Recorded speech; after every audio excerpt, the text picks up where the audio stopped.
Welcome to village IAS.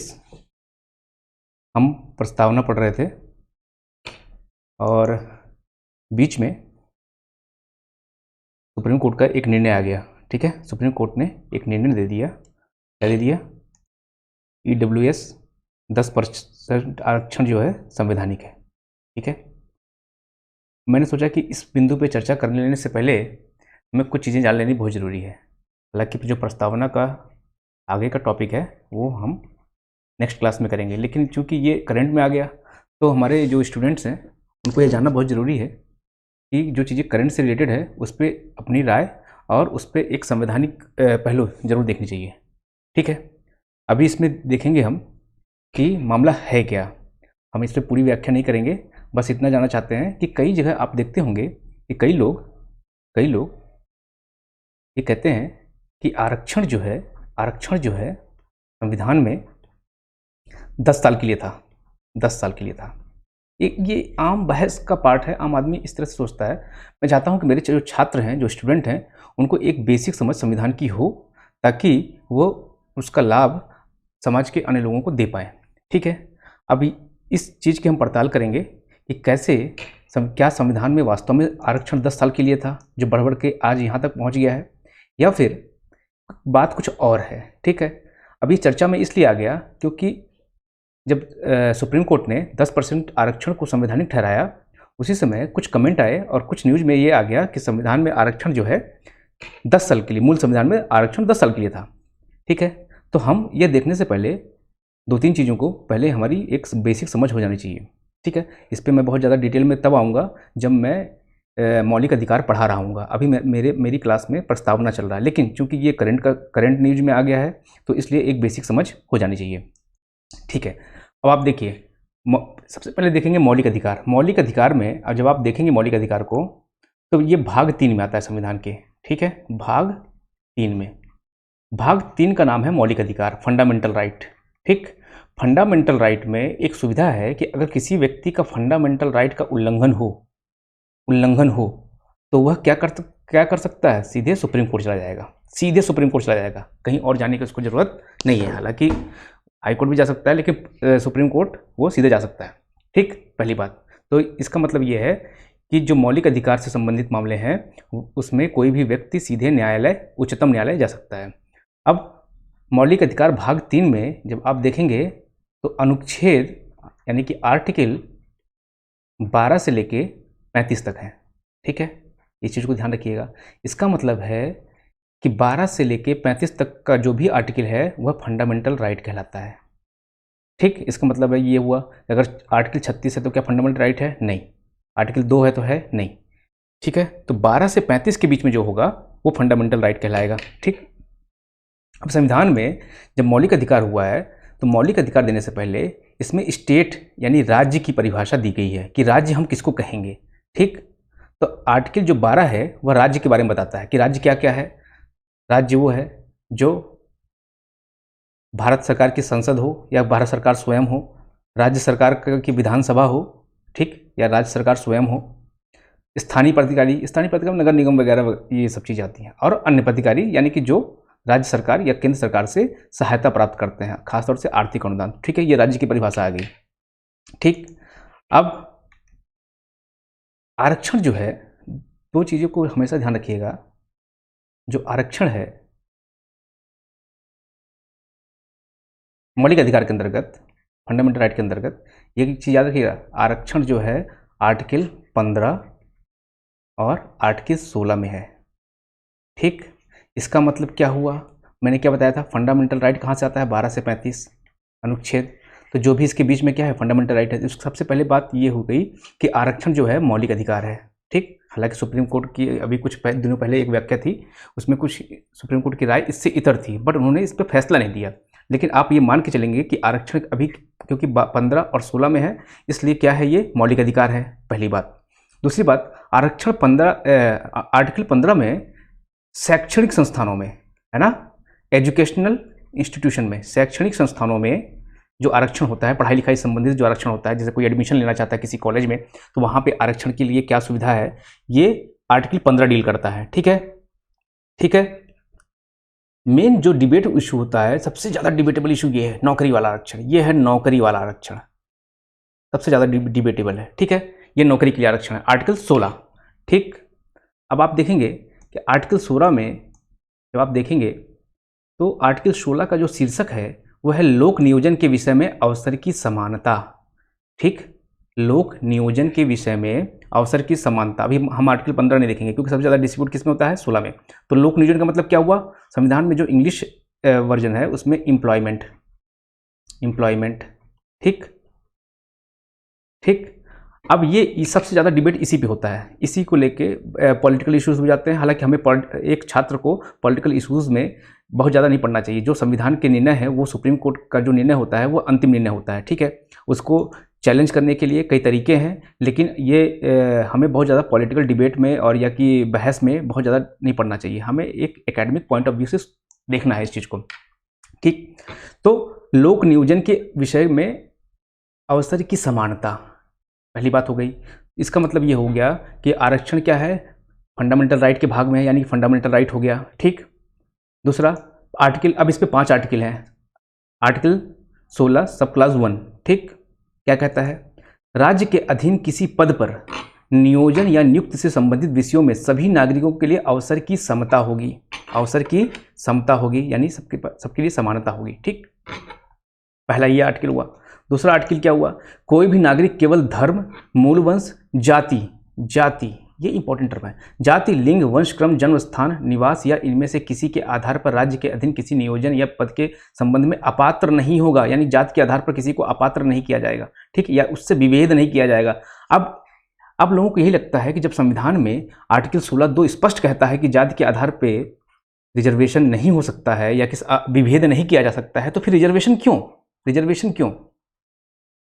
अगर आपको ये जानना है तो मेरी जो क्लास चलेगी आगे की, उस आगे की क्लास में आप देख पाएंगे इन चीज़ों पर अच्छी डिबेट, एकेडमिक डिबेट आप देख पाएंगे। बहरहाल हमारा विषय ये नहीं है, हमारा विषय ये है कि क्या संविधान में, मूल संविधान में आरक्षण 10 साल के लिए था, ठीक है। हमारा विषय ये है, हम इस पर बात करेंगे जब हम अपने पढ़ाई के क्रम में आगे बढ़ेंगे। अभी क्योंकि हमारी क्लास में प्रस्तावना चल रहा है, प्रियम्बल चल रहा है, तो जब हम इस पर आएंगे 1, 2, 3, 4, 5, 6 आर्टिकल करके इस पर आएंगे तो इस पर बात करेंगे, ठीक है।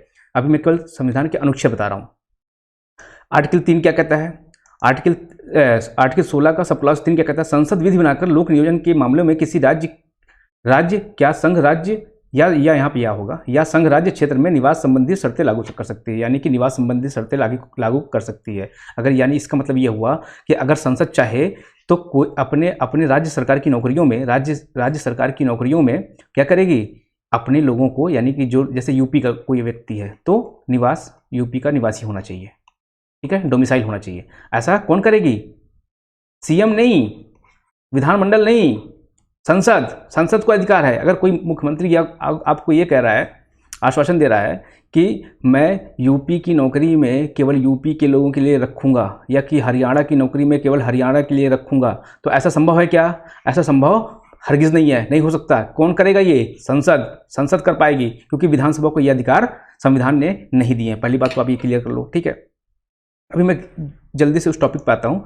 अवधि के लिए 10 साल के लिए, राज्य पिछड़े हुए नागरिकों के किसी वर्ग के पक्ष में जिसका प्रतिनिधित्व राज्य की राय में राज्य के अधीन सेवाओं में पर्याप्त नहीं है, नियुक्तियों या पदों के आरक्षण के लिए वह उपबंध कर सकेगा। यहीं से रिजर्वेशन आता है। इसका मतलब हो गया कि 16(1), 16(2) जो विभेद नहीं करेगा उसका अपवाद है ये 16(4), ये संविधान में ही है। तो रिजर्वेशन निकल के कहाँ से आया? 16(4) से निकल के आया, ठीक। 16(5) में है, 16(5) में ये उपबंध है कि अगर कोई मंदिर है, मस्जिद है या कि धार्मिक संस्थान है, तो उस धार्मिक संस्थान में जैसे मान लीजिए मस्जिद है, मस्जिद में जो इस्लाम धर्म को फॉलो करते हैं या कि उनके पुजारी उजारी हैं, वही जाके यहाँ पे मौला या मौलवी बन सकते हैं। या जैसे मंदिर में हिंदू बन सकते हैं।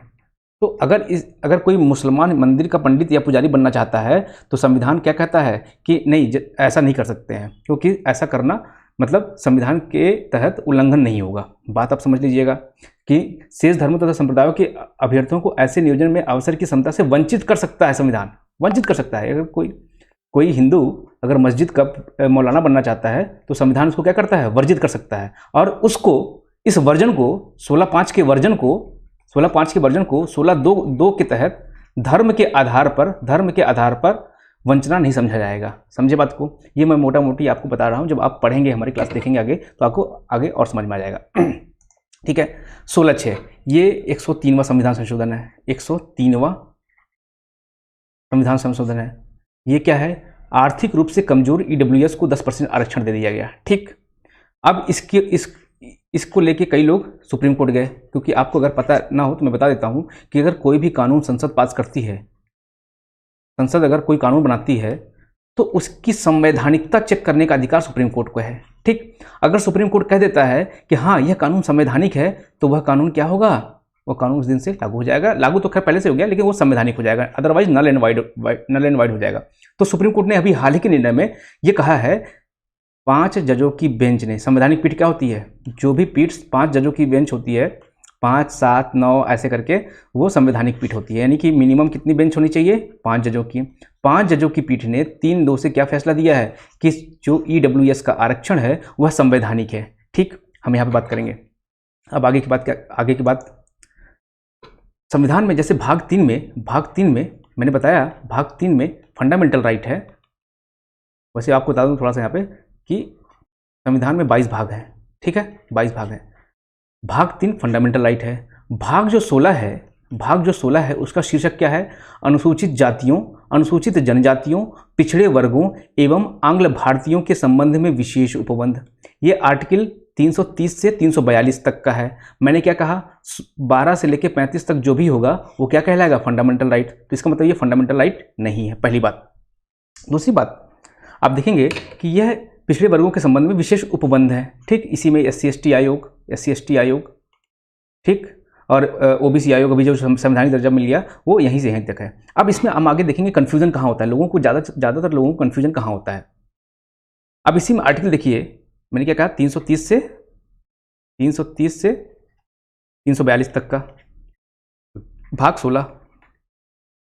अब इसमें आप देखिए कि आर्टिकल 330 क्या कहता है? लोकसभा में SC/ST के स्थानों का आरक्षण। ठीक, याद रखिएगा, इसमें OBC नहीं है। 331 क्या कहता है? लोकसभा में एंग्लो इंडियन समुदाय के लिए आरक्षण। ठीक। 332 क्या कहता है? विधानसभा में SC/ST के लिए आरक्षण। 333 क्या कहता है? विधानसभा में ही एंग्लो इंडियन समुदाय के लिए आरक्षण।